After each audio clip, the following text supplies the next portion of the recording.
In this episode, we reveal how Big Guy among a group of women did something hilariously absurd by making security confirm tonight safety, trying to call all the women to escape.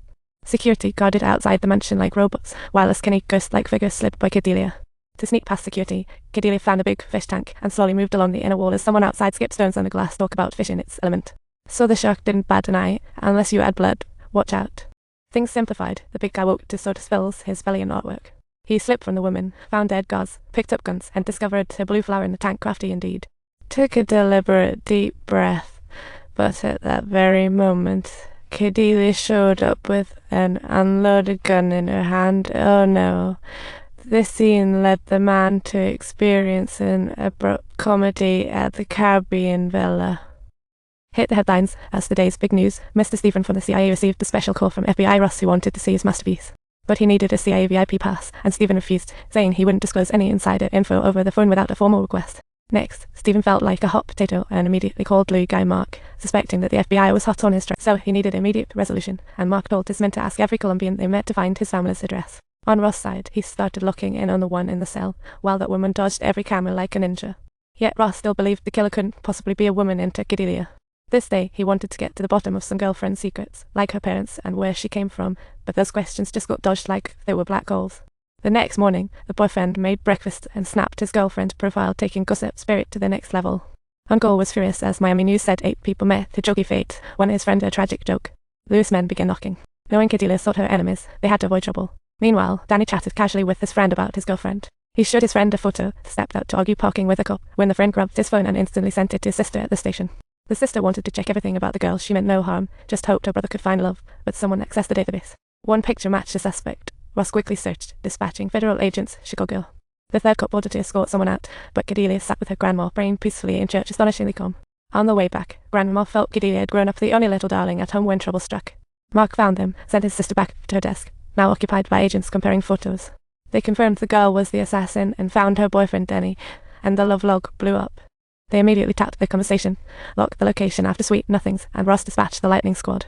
Heading to the female killer's home, Kadelia felt something was off and rushed to the surveillance room. Surrounded by police, Kadelia had to flee, first grabbing a gun under the table and then turning on the faucet. She freed the caged bird, creating the illusion of occupancy clever. Federal agents were fully armed, filling elevators and stairs with the lightning squad. Escaping wouldn't be easy. Kadelia went to the next door, walked in to give the guy watching TV a Next, she went to the bathroom, opened the ceiling, pulled out her toys, as police evacuated neighbors. They installed explosives to blast the door, anticipating Kadelia, who was ready to. The deafening bang sound followed shortly after. The explosion covered Kadelia's dash to the elevator. Agents found the female assassin had vanished. They quickly sealed off the building, while Kadelia made her way underground, shooting out 2 cameras. It was like lightsabers at play. The officers rushed to the parking lot. Kadelia opened another ventilation duct, squeezed in like a mini superhero, and disappeared again before the police arrived. No one would suspect her, as no one fits in like her. Kadelia donned a worker's outfit, like at a masquerade. After a stylish exit, Kadria arrived at her uncle's, where spheres came true data bodies welcomed her. Kadelia's grandma and her uncle Emilio had met their fate through epic torture. The vengeful flames reignited. Kadelia couldn't wait. When Agent Ross returned home, a gun suddenly appeared behind his head. A bomb under the chair.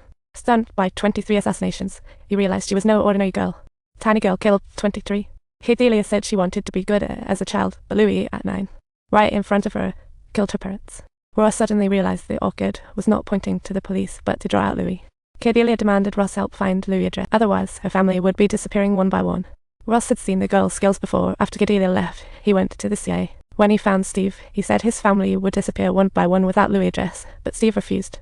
Dismissed Ross with an urgent meeting excuse, Ross' phone rang. Kadelia on the line. A red dot targeted Stephen's shoulder, but she wasn't scared at all. After all, her office was made of bulletproof glass. Kadelia pulled the trigger, and the bullet shattered the glass. With 10 seconds left, it hit Stephen's photo. He freaked out and promised the address. Kadelia geared up for an anticipated showdown. The trained dogs ready, she drove off in a truck. She first visited the property firm for the mansion's blueprint. Inside, Louis' men had set the protective net. Only one woman was there. They were large in number and not worried. But just then, a missile came crashing down like a surprise gift to the mansion. Mark helped his boss Louis up. Then a truck blocked the escaping vehicle, and Kadelia jumped out, sending everyone inside to the heavens.